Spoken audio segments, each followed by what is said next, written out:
우리가 계속해서 렘브란트의 그림을 보고 있죠. 오늘도 그림을 한번 더 보도록 하겠습니다. 렘브란트의 그림을 보게 되면요, 우리가 처음에 저 돌아온 아들, 탕자 아들이 돌아와서 아버지의 품에 안기는 저 모습에 우리가 굉장히 감동을 받게 되었습니다. 근데 저렇게 감동을 주는 저 그림이 우리가 가만히 살펴보게 되면요, 저 그림이 가운데 들어와 있었으면 더 집중이 되고 우리가 더 저기에 포커스를 할 수가 있게 되는데, 저것이 중간에 들어와 있지 않고요, 왼편에 있으면서 저기는 굉장히 따뜻함이 넘쳐나는데 오른편에 있는 한 사람이 굉장히 냉랭한 모습으로 쳐다보고 있는 게 굉장히 부담스러워요. 한참 저기 쳐다보고 있다면 그림 전체가 보이기 시작하잖아요. 그러면 그림이 오른쪽에 누군가가 서서 굉장히 부담스럽게 쳐다보고 있는데, 우리는 저게 큰아들이구나 라는 게 확정적으로 이렇게 마음에 읽히게 되는데요, 오늘 말씀을 읽어보면 좀 이야기 스토리가 그림과는 좀 다른 모습이죠. 못 발견하셨나요? 작은 아들이 아버지를 만났을 때 큰아들은 저 자리에 없었어요. 큰아들은 한참 뒤에 일 다 마치고 들어와서 잔치가 막 벌어지고 지금 이미 뭐 아들은 환영 가운데 들어와 있고 이런 모습 때문에 지금 큰아들은 어디 있나요? 집 밖에서 안 들어오고 뻗땡기고 있어요. 아버지가 지금 밖에 나가 있는 상태죠. 그런 상태인데, 렘브란트는 요 그림 한 장면에 지금 두 가지 장면을 한꺼번에 다 그려내고 있는 것을 우리가 발견할 수가 있습니다. 렘브란트가 왜 이 두 장면을 한꺼번에 한 그림에다가 작은 아들이 아버지 품에 안기는 모습과 큰아들의 모습을 한 폭에 이렇게 왼편과 오른편에 나누어서 담고 있을까? 이 렘브란트가 인생 가장 마지막 부분에서 그가 이 주님께서 들려주셨던 이 이야기를 묵상하고 난 다음에, 우리 예수님께서는 작은 아들 이야기도 들려주고 싶었지만 큰아들 이야기도 들려주고 싶으셨구나라는 것을 보게 됩니다. 이 오른쪽에 있는 큰아들 모습을 한번 여러분 좀 주목해 주시고요. 이 오른쪽에 있는 이 큰아들의 모습을 보시게 되면 아버지 모습과는 굉장히 비슷하게 생겼는데도 불구하고 전체적인 분위기가 굉장히 상반되고 다르다라는 것을 알 수가 있습니다. 아버지는 허리를 숙여서 두 팔을 벌려 아들을 안고 있죠. 감싸 안고 있습니다. 그런데 저 큰아들은 어떻습니까? 우두커니 꼿꼿하게 서서 두 팔은 꽉 잡아서 허리춤에 딱 이렇게 그 허리춤에 붙들고 있는 그런 모습이죠. 아버지의 저 붉은 겉옷과 큰아들의 붉은 겉옷은 닮아 있는 듯 하면서도 아버지의 저 붉은 겉옷은 굉장히 따뜻함을 느끼면서 작은 아들을 품고 있는 듯한 그런 느낌을 주는 반면에, 아들이 입고 있는 저 붉은 겉옷은 굉장히 뻣뻣해 보입니다. 전혀 품고 있는 것이 아니라 아들의 몸을 그냥 뻣뻣하게 감고 있는 정도로 이렇게 표현되고 있고요. 이 그림이 좀 어두워가지고 여러분에게 조금 밝게 제가 조금 영상 처리를 해서 여러분에게 보여드려서 그렇지, 저 큰아들의 모습은 조금 더 어둡게 그려져 있습니다. 저 큰아들은 이 빛이 두 군데가 비치고 있죠. 아버지와 작은 아들에게 지금 저 그림에서는 빛이 비추고 있고요, 큰아들의 얼굴에 빛이 비추고 있습니다. 저 빛을 보게 되면 아버지와 작은 아들에게 비춰지는 저 빛은 굉장히 따뜻하게 비춰지고 있는데, 저 큰아들의 얼굴에 비춰지는 저 빛은 굉장히 냉랭한, 그 빛이 차갑고 냉정함이 느껴지는 그런 빛으로 표현을 하게 되죠. 그리고 저 큰아들의 몸은 어둠 가운데 감추어져 있고요, 두 손도 오히려 잘 보이지 않게 그렇게 표현을 하고 있습니다. 아버지가 이 돌아온 둘째 아들을 따뜻하게 감싸 안으면서 기뻐하고 즐거워할 때, 우리는 이 그림을 보면서 저 아버지와 아들에게 집중하지 못하고 옆에 있는 누군가의 부담스러운 장면들을 우리가 보게 되는데, 렘브란트는 과연 이 아들을 여기에 이렇게 부담스럽게 그림을 그리면서 과연 무엇을 드러내고 나타내고 싶었을까? 렘브란트는 이 그림을 통해서 저기 작은 아들뿐만 아니라 작은 아들이 잃어버린 탕자일 뿐만 아니라 저 큰 아들의 모습 속에서도 잃어버린 탕자의 모습이 있다라는 것을 우리에게 보여주려고 했던 것 같습니다. 겉으로 보기에는 아버지와 비슷한 모습을 가지고 있지만 실제로 저 아들은 어둠 가운데 가려져 있고요. 큰 아들도 작은 아들과 마찬가지로 떠나가 버린, 잃어버린 탕자의 모습을 갖고 있다라는 것을 그림 속에서 지금 표현해내고 있는 것 같습니다. 굉장히 아이러니한데요. 오늘 본문 28절을 한번 보시게 되면 참 특이한 장면이 나타나게 됩니다. 집 나간 아들은 집에 들어와 있는 상태고요. 집 안에 살고 있는 아들은 집을 나가 있는 상태입니다. 굉장히 아이러니한 모습을 28절에 나타나고 있는데요. 그 모습을 보면서 큰 아들도 아버지 집을 나가서 들어오지 않는 탕자구나라는 것을 말씀 속에서도 우리가 발견하고 있죠. 아버지가 문 밖으로 나아갑니다. 문 밖으로 나아가서 얘야 내 것이다 네 것 아니냐라고 설득을 하고 그 아버지의 사랑을 큰아들에게도 보여주고 있죠. 내 동생이 죽었다 살아 돌아왔고 내 아들이 잃었다가 다시 얻었는데 즐거워하고 기뻐하는 것이 마땅하지 않겠냐라고 아들에게 이야기하면서 오늘 이 이야기가 마무리가 돼버립니다. 큰아들이 문 밖에 서 있는 채 이야기는 끝나버렸다라는 이야기죠. 이 그림에 렘브란트가 표현을 하고 있는 두 아들이 나타나는데요. 작은 아들은 누가 봐도 욕망 때문에 무너져버린, 누가 봐도 죄인의 모습이죠. 아버지에게 씻을 수 없는 상처를 남겨버리고 집을 떠나버린 그런 죄인이죠. 아버지 집에 돌아올 자격도 없다라는 것 자기 스스로도 너무나 잘 아는 잃어버린 아들, 그 유명한 탕자입니다. 하지만 저 큰 아들의 마음에는 분노가 서려 있습니다. 이 큰 아들은 분노에 사로잡혀 있습니다. 굉장히 좀 아이러니한데요. 이 큰 아들은 뭔가 지금 무슨 일이 벌어지고 있는지 잘 알아내기 힘든 상황 속에 있는 것 같습니다. 가려져 있기 때문에 그렇죠. 이 큰아들이 오늘 본문 이야기에도 보면 분노하고 있다고 하는데요. 왜 분노하고 있었을까? 이 큰아들이 보기에 아버지가 굉장히 불공정하다고 판단했기 때문에 분노하고 있습니다. 지금 이 큰아들은 아버지의 마음을 가지고 자기 동생을 바라보는 것이 아니에요. 아버지가 원하는 것이 무엇이다 이것을 생각하고 있지 않고요. 그저 동생의 행실에 따라서 아버지의 처분이 너무나 차별적이고 자기에게 너무나 불공정하다라는 것을 아버지에게 지금 분노하며 노하며 표현하고 있는 것이죠. 아버지 불공정합니다. 동생 어떻게 저런 망나니 같은 동생을 받을 수 있습니까? 하면서 큰아들은 계속해서 어디에다가 마음을 둡니까? 돌아온 자기 동생 그 아들에게 또 아버지의 불공정함에 망나니 같은 동생에게 자꾸 이 눈이 거기에 돌아가 있죠.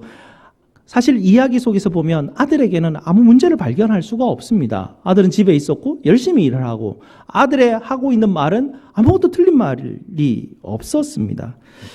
이 큰아들이 잃어버린 아들이라고 말하기에는 작은 아들이 가지고 있는 그런 문제점을 이렇게 발견하기가 쉽지가 않습니다. 그래서 큰아들은 나에게는 문제가 없습니다. 문제는 내 동생이 문제하지. 문제는 아버지가 불공평한 것이 문제이지. 나는 문제가 없습니다. 라고 말하는 것 같고 우리도 큰아들에게서 그렇게 큰 문제를 발견할 수 없을 것 같습니다. 그런데 큰아들의 시선은 다른 사람을 향하고 있었고요. 다른 사람의 문제를 판단하고 있었고 다른 사람으로 인해서 그는 그 마음에 분노 가운데 스스로 어둠 가운데 감춰져 있게 됩니다. 자신이 빛이고 앞에 있는 아들 그 동생과 아버지가 어둠이라고 그는 생각하고 있지만 렘브란트의 그림을 보게 되면 오히려 아버지와 아들에게 빛이 비추어져 있고요. 큰아들은 어둠 가운데 들어가 있게 됩니다. 이렇게 큰아들이 이렇게 어둠 가운데 있는 표현들 우리가 봐도 참 이해하기가 어렵습니다. 왜냐하면 아버지와 함께 있었고 열심히 살았는데 이렇게 삶을 잘 살아간 이 아들에게 갑자기 분노의 마음은 어디서 나왔을까? 굉장히 이해하기 힘들지만 저는 이 큰 아들이 너무 이해가 잘 됩니다. 왜냐하면 이 큰 아들과 같은 경험이 저에게도 있기 때문에 그렇습니다. 어릴 때부터 교회 잘 다녔고요. 열심히 다녔었던 것 같아요. 주일학교 때부터 교회에서 예배하고 또 성경 공부 모임과 각종 기도회 모임과 또 봉사 모임, 수련회 모임, 어릴 때부터 그렇게 모임 가운데 열심히 잘 참석했었더랬습니다. 군대 가서도 군대 입대할 때 모교에 가서 이렇게 이야기합니다. 저는 이제부터 그때 군대 안에 교회가 있었거든요. 군대 안에 교회에서 있었기 때문에 이제 모교에 가가지고 저는 이제 군대 3년 동안 이제는 교회를 군대 안의 교회로 저는 교회를 옮기겠습니다. 라고 그렇게 말을 했었더랬어요. 그래서 휴가 때도 항상 주일이 되면 부대에 있는 교회로 갔었습니다. 내무반에 있는 친구들이 저를 보면서 다 미쳤다 말할 정도로 휴가가 나가든지 외박을 나가든지 항상 주일이 끼어서 나가게 되는데요. 주일 아침 일찍이면 부대 안에 있는 교회로 들어와서 교회를 늘 섬기었더랬습니다. 부대 안에 있으면 주일을 지키기가 굉장히 어렵습니다. 그래도 옆에 있는 사람들과 근무를 자꾸 바꾸려고 애를 썼습니다. 내가 2번 서주든지 3번 서주든지 해서 주일에 내 순서가 오게 되면 그 사람과 바꿔서 어떻게든 예배 드리려고 애를 썼고 또 매점에 가서 또 먹이고 해서 또 그 순서를 바꿔서 예배를 드리려고 했었고요. 또 군부대 중고등부 교사로 섬기고 있었기 때문에 여름이 되면 아이들 수련회를 가지 않습니까? 수련회 때 일부러 또 제 휴가를 맞춰서 그렇게 빠지고 또 휴가를 빼서 또 같이 수련을 참석하고 그렇게 굉장히 열심히 교회를 섬깁니다. 제대할 때쯤에는 부르심이 있었습니다. 기도원에 가가지고 3일 금식 기도하면서 하나님의 부르심에 내가 순종하고 나가야지 이러고 또 신학교 가고요. 신학교에서도 굉장히 열심히 공부했었습니다. 또 사역도 나름 열심히 사역을 했었고요. 또 그래서 또 목회를 잘 하기 위해서 유학까지 와서 공부를 그렇게 하는 그런 가운데 있었죠. 그러니 이 큰 아들이 얼마나 제가 잘 이해가 되겠습니까? 그렇게 열심히 섬기고 있지만 그렇게 열심히 섬기고 있는 제 마음에 굉장히 아이러니하게도 분노가 많았습니다. 다른 사람은 전혀 보이지 않는 분노가 제 안에 항상 있었습니다. 제 큰아들이 제게 말하기를 아버지는 소리 지르는 사람이다 라고 말할 정도로 다른 사람에게는 표현하지 않는 분노가 가족들에게는 항상 있었던 그런 모습들, 그것이 저의 모습이었기 때문에 이 큰 아들에게서 분노하는 모습이 있다라는 것 굉장히 자연스럽게 저는 이해가 되었죠. 미국 와가지고 이런 저의 모습을 겨우 알게 됐습니다. 굉장히 오래 걸렸죠. 제가 어떤 존재라는 사람이라는 것을, 저도 잃어버린 자구나라는 것을 겨우 미국 와서 공부하면서 깨달았었습니다. 제 안에 이런 괴물이 있었고, 이런 잃어버린 또 다른 잃어버린 아들이라는 것을 정말 깨닫게 하신 하나님께 정말 찬송과 영광을 돌릴 수밖에 없습니다. 제 인생에 있어서 이걸 깨닫게 하신 것이 제가 따져봤을 때 하나님이 제게 주신 가장 큰 선물이었던 것 같습니다. 그 깨달음 이후로 제 삶이 바뀌었기 때문에 그렇죠. 제 행동도 바뀌고 생각하는 사고방식과 모든 행동의 패턴들이 바뀌어 나가기 시작했습니다. 이 아들이 자기 집에, 아버지 집에 늘 있었다라는 것을 주장하고 열심히 했다라는 것 주장하면서 자기에게 문제가 없다라고 하지만 그는 결국은 지금 아버지 집에는 어떤 일이 벌어지고 있죠? 잔치, 기쁨과 즐거움이 벌어지고 있는데 큰아들의 마음에는 분노가 있는 굉장히 상반된 어떤 반응들을 보게 되죠. 큰아들은 분노하고 불평하는 상황들이고 아버지 집은 지금 즐거움과 기쁨이 넘치고 있는 그런 상황이죠. 정상적으로 말하면 이 큰 아들이 다 누려야 될 것들입니다. 지금까지 아버지와 함께 있었고 열심히 살았기 때문에 아버지 집에서 있어야 할 즐거움과 기쁨과 안식을 이 큰 아들은 다 누려야 되는 그런 자격이 충분한 사람임에도 불구하고 오히려 지금 그것을 거부하고 거절하고 분노하고 불평하고 있는 아들의 모습을 우리는 보게 됩니다. 그런데 이 큰 아들은 자기가 어떤 지금 행동을 하고 있는지 정말 깨닫지 못하고 있는 상황인 것을 우리는 보이고 있죠. 우리에게는. 이 아들은 항상 그런 건 아니었고요. 지금 동생이 집에 돌아오는 그 순간에 이 숨겨져 있던 자기 안에 있는 분노의 괴물이 막 확 튀어 올라온 것입니다. 본 모습이 튀어나오는 것이죠. 그동안에는 이렇게 숨겨져 있던 것이 이제는 본 모습이 튀어나오고, 아버지가 자기 망나니 같은 동생을 따뜻하게 품고 그에게 소 한 마리 잡고 잔치를 벌어지는 모습을 보면서 막 정신 못 차릴 정도로 분노가 확 치밀어 올라서 아버지에게 이야기하고, 집에도 나는 들어가지 않겠다 이렇게 선언해버리는 그런 아들을 보게 됩니다.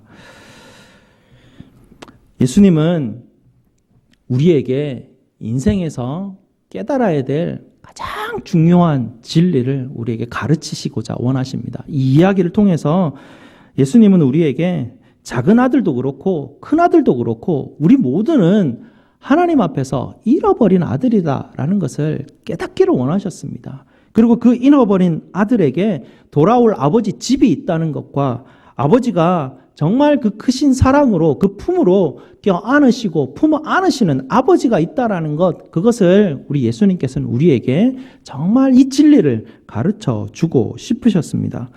예수님은 우리에게 그래서 오셔서 우리는 모두 다 잃어버린 자녀이기 때문에 회개하고 돌아오라라고 말씀하고 계시죠. 아버지는 항상 기다리고 있다. 아버지는 돌아오는 아들에게 큰 팔을 크게 벌리고 안아주고 용서하고 그를 두 팔로 축복해 주시겠다라고 예수님이 그렇게 말씀해 주고 있습니다. 우리가 처음 교회 왔을 때 어떻습니까? 작은 아들로, 잃어버린 탕자로 우리가 교회에 와서 저 큰 사랑과 기쁨과 즐거움을 다 누렸지 않습니까? 하지만 교회를 점점 다니면서 우리는 큰 아들을 닮아가게 됩니다. 아버지 집에 무엇이 있다고요? 즐거움과 기쁨과 안식이 있는데, 교회를 다닐수록 이 기쁨과 안식이, 평안이 더 풍성하게 넘쳐나야 되는데, 어떻게 된 게 점점점 큰아들의 모습이 우리 속에서 막 드러나고 있죠. 여전히 우리는 잃어버린 아들이라는 것을 우리 스스로 하나님께서 계속해서 깨닫게 하시고 이야기하시는 것입니다. 우리 속에 분노가 있고 불평이 있지 않습니까? 이 신앙생활을 계속하면 할수록 더 기쁨이 넘쳐나야 되는데 자꾸 불평이 있고 불만이 있는 그런 모습들을 보면서 큰아들의 모습으로 저 그림에 있는 우리 인생이 또 다른 잃어버린 아들의 모습으로 우리가 지금 옮겨가고 있구나라는 것을 예수님은 이 이야기를 통해서 또 우리에게 깨닫게 하시기를 원하십니다. 아버지의 마음은 이 아버지 집에 우리 자녀들이 거하기를 원하는 것이고요. 아버지 집에서 아버지가 주시는 안식과 기쁨과 또 환대와 용납함과 용서함과 즐거움과 감사가 넘치게 하는 것이 아버지께서 품으신 그 마음이죠. 그런데 아버지 집에 산다는 큰아들은 이 기쁨과 즐거움을 거부하고 집 안에 들어가지 않습니다. 마음에 불평함이 가득하고 동생이 마음에 들지 않고 아빠가 마음에 들지 않습니다. 아버지 집 밖에 들어오지 않고 고집스럽게 자기가 또 다른 잃어버린 아들임에도 불구하고 그 또 다른 아들이라는 것조차 상상도 하지 않고 그 얼굴에 기쁨과 감사함이 없고 다른 사람 행실을 보면 마음에 들지 않고 불평이 입에서 나오는, 자기가 가지고 있는 작은 그 행함과 그 의 때문에 정말 큰아들은 아버지의 집에 있던 것을 누리지 못하는 모습을 오늘 이야기 가운데 우리가 보게 됩니다. 성도 여러분, 우리 예수님께서는 직접 탕자가 되셔서 탕자인 우리에게 탕자의 자리로 오셨습니다. 잃어버린 자를 찾으러 우리 예수님께서는 우리에게 찾아오셨습니다. 우리 삶 가운데 가장 중요한 것은 나는 아버지의 집을 잃어버린 자라는 것을 깨닫는 것이고요. 잃어버린 자를 찾아오신 예수님을 만나는 것이 인생에서 가장 중요한 것입니다. 이것보다 더 중요한 것은 이 땅 가운데 어떤 것도 있을 수가 없습니다. 이 예수님을 만나는 이 만남의 경험을 통해서 우리 인생의 회개라는 것이 일어나고요. 회개는 그냥 이렇게 우리가 윤리적인 도덕적인 내 안에 있는 죄책감을 하나님 앞에 고백드리고 내 죄책감을 이렇게 좀 안심시키는 그런 게 회개가 아니라 내 인생이 통째로 바뀌어버리는 것이에요. 지금까지 내가 내 가치관을 왼쪽에 두었으면 오른쪽으로 가는 것이 회개인 것이죠. 그렇게 나를 찾아오신 예수님을 만나고 그 예수님께서 나에게 가르쳐 주시는, 내게 잃어버린 또 다른 이 큰아들의 모습이 있구나라는 것을 깨닫는 것이죠. 그래서 나를 찾고 계시는 아버지 앞에 나아가 아버지의 그 사랑의 음성을 깨닫는 것입니다. 내게 있는 것이 다 네 것 아니냐라는 그 놀라운 사랑의 음성을 우리는 받게 됩니다. 아버지 집에 있는 것에 여러분 아버지 집에 무엇이 있는지를 한번 계속해서 살펴보시기 바랍니다. 아버지 집에는 즐거움과 기쁨, 따뜻한 환대, 또 용납함과 용서함, 섬김 이런 것이 아버지 집에 있는 것이지 아버지 집 밖에서 어두운 곳에서 불평과 불만과 또 분노함 그런 것을 가지고 있는 것 그것은 참으로 우리가 참 안타까운 일들이죠. 우리는 이 큰아들과 같이 자기가 가지고 있는 경험들을 가지고 뭔가를 생각을 하게 되죠. 내가 가지고 있는 의를 가지고 뭔가를 생각을 하게 됩니다. 그래서 다른 사람을 판단할 수밖에 없고요. 판단하는 즉시 우리 마음에 분노가 일어나게 되고 불평함, 불만함들이 우리 속에 일어날 수밖에 없습니다. 이 큰아들 자리에서 아버지 집은 즐거움과 기쁨이 넘치는데 큰아들 자리에서 눈빛이 냉랭한 가운데 서 있다 보면 참 어렵습니다. 참 아이러니한 것은요. 다른 세상 사람들은 다 아는데 나만 모르는 게 있습니다. 뭘까요? 세상 사람들은 다 보는데 나만 못 보는 게 있어요.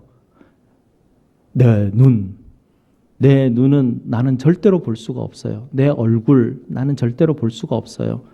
거울 볼 때 내 얼굴 보는 거잖아요. 그거는 내가 보는 게 아니에요. 내가 항상 다른 사람을 볼 때 내 눈빛과 내 얼굴빛이 어떤 것인가는 나만 모르고 있어요. 하지만 어떻게 생각해요? 내 눈빛과 내 얼굴빛이기 때문에 나만 안다고 생각하고 다른 사람 모른다고 생각하잖아요. 근데 우리가 착각일 뿐이에요. 내 마음에 저 사람이 그냥 망나니 같은 내 동생이다. 탕자 같은 사람이다 라고 내 마음에 그 사람을 품기 시작하면 어떻게 되나요? 그 사람 볼 때마다 눈빛이고 얼굴빛이고 그 사람에게 다 드러나게 돼 있어요. 못 감춰요. 감출 수가 없어요. 우리의 눈은 영혼의 창이기 때문에 우리의 마음의 창이기 때문에 그냥 눈빛에 드러나고 얼굴빛에 드러나게 되는 것이에요. 냉랭한 눈빛을 그린 이 렘브란트가 저 그림을 그린 이유가 있다라는 것이죠. 우리 스스로 바라볼 수 없는 것이에요. 내 마음에 이 어떤 판단이 들어섰을 때 그 판단 때문에 내 눈빛과 얼굴빛이 움직인다라는 것이죠. 지난번 교회에서 또 그 전 여러 성도들을 만나면서 상담하면서 들었던 얘기가 그런 것들이에요. 교회 가면 굉장히 부담스러운 눈빛들이 있습니다. 굉장히 나를 냉대하고 나를 정말 이게 받아주지 못하는 용납하지 않는 환대하지 않는 그런 눈빛과 얼굴빛들을 자주 만나게 됩니다. 라는 그런 상담들을 받게 돼요. 그런 어려움들이 우리 속에 있는 것이죠. 그러니 큰아들의 마음을 우리가 내 안에 있는 마음이구나. 내가 이 큰아들의 마음이 내 안에 있구나. 나는 잃어버린 또 다른 아들이구나 라는 것을 깨닫고 하나님 앞에 나아가서 회개하면서 하나님 내 안에 이런 마음이 있고 내가 또 다른 잃어버린 큰아들의 마음이 내 속에 있는데 하나님 내가 가지고 있는 보잘것없는 이 작은 의와 내 경험 하나님 이거 내려놓게 하시고 정말 하나님이 내게 베푸시는 하나님의 집에서 누릴 수 있는 이 사랑과 따뜻함과 용서함과 용납함과 섬김과 이 모든 것들이 아버지 하나님 내게 있게 하시옵소서. 그래서 이제는 잃어버린 그 곳에 집 아버지 문 밖에 서서 아버지 문 밖에 서서 서 있는 것이 아니라 아버지 문 안에 들어와서 하나님과 함께 이 즐거움을 이 따뜻함을 나누기를 원합니다 라고 그렇게 우리가 주님 앞에 나아가야 될 때입니다. 오늘 예수님이 우리에게 들려주시는 이 이야기는 큰아들이 문 밖에 서 있을 때 이야기가 끝납니다. 이 큰아들은 어떻게 됐을까요? 이 큰아들이 예수님의 이야기를 듣고 와 내가 동생처럼 잃어버린 탕자였구나 라고 깨달았을까요? 아버지의 것이 다 내 것이다 라는 그 하나님의 음성, 그 아버지의 음성이 그것이 무슨 뜻인지 그가 깨달았을까요? 이 이야기가 왜 이렇게 마무리가 되지 않고 우리에게 전해졌을까요? 우리에게 여전히 기회가 있다라는 것이죠. 아버지께서 여전히 큰아들의 모습 속에서도 잃어버린 탕자가 있다라는 것을 우리에게 가르쳐 주시기 위함입니다. 돌아오라라는 것이죠. 그 마음 바뀌기가 큰아들 마음 바꾸는 거는 둘째 아들 마음 바꾸는 거하고는 차원이 다를 정도로 굉장히 어렵습니다. 왜냐하면 보이지 않기 때문에요. 내가 옳다라는 게 여전히 내 마음 가운데 있기 때문에 도무지 그것을 놓을 수가 없어요. 하지만 이야기가 마무리가 되지 않는 것은 계속해서 진행형입니다. 아버지는 계속 내 모든 것이 너의 것이다 라는 것을 계속해서 이야기하시고 큰아들에게도 사랑을 끝까지 베푸시는 이 아버지의 모습이에요. 계속 돌아오다라고 그렇게 이야기하시죠. 아버지의 것이 내 것이다 라는 것을 깨닫기 시작하게 되면 그 아버지의 마음을 알게 돼요. 그리고 그 아버지의 넉넉함이 나의 넉넉함이 돼요. 모든 사람을 품을 수 있는 바다와 같은 마음이 생기게 되고요. 모든 사람과 함께 걸어갈 수 있고 그 사람을 위해서 기도해 줄 수 있고 그 사람을 위해서 함께 하나님 저 사람과 함께 가기를 원하는 그 따뜻한 마음으로 중보하며 그 눈빛과 얼굴빛으로 그 사람을 품을 수 있으며 그 사람의 사랑 때문에 주변에 있는 사람들이 아 하나님의 따뜻함이 저 가운데 있구나. 예수님이 잃어버린 자를 찾아온 마음이 분노하고 진노하고 너 왜 이 길을 잃어버렸어? 왜 여기 와 있어? 라고 하는 마음이 아니라 사랑하는 마음으로 돌아오기를 간절히 바라는 마음으로 찾아가시는 그 예수님의 따뜻한 그 정말 한이 없이 넓은 마음이 무엇인지를 깨닫게 되는 것이죠. 인생에서 가장 중요한 부분은 계속해서 강조드리지만 내가 잃어버린 자라는 그런 깨달음입니다. 저 사람이 잃어버린 자가 아니라 내가 잃어버린 자입니다. 이 이야기에서 이 그림에서 우리가 보아야 될 것은 다 내 모습이지 옆에 있는 사람 모습이 아니에요. 다 내 모습 안에 내 안에 일어나는 그런 내 안에 마음에 일어나는 많은 움직임들이 있지 않습니까? 정서적인 많은 움직임들을 살펴보게 되면 아, 내가 오늘도 또 딴 사람 쳐다보고 내가 분노하고 내 마음 아파하고 내 마음 상처가 있었구나. 예배 가운데 하나님께서 주실 놀라운 기쁨과 즐거움 가운데 내가 있어야 함에도 불구하고 하나님 내 마음에 이런 기쁨들이 여전히 있지 않습니다. 고백하는 그런 마음으로 우리가 하나님 앞에 설 때 하나님께서 주시는 내 모든 것이 너의 것이라는 넉넉함들을 우리는 깨달을 수 있게 되는 것입니다. 하나님이 이 이야기를 마무리하지 않고 우리에게 전달해 주신 것은 계속해서 강조드리지만 은혜입니다. 계속해서 하나님이 우리를 이 인생 끝날 때까지 우리를 부르시고 있기 때문에 그렇습니다. 어느 한순간 우리는 이것을 깨닫게 되고 그때 순간에 우리의 삶의 변화가 되고 정말 큰 즐거움과 풍성함들을 하나님께서 주신 그 은혜들을 누리게 됩니다. 아버지의 사랑을 마음껏 누리는 저와 여러분 되시기를 주님의 이름으로 축복드립니다.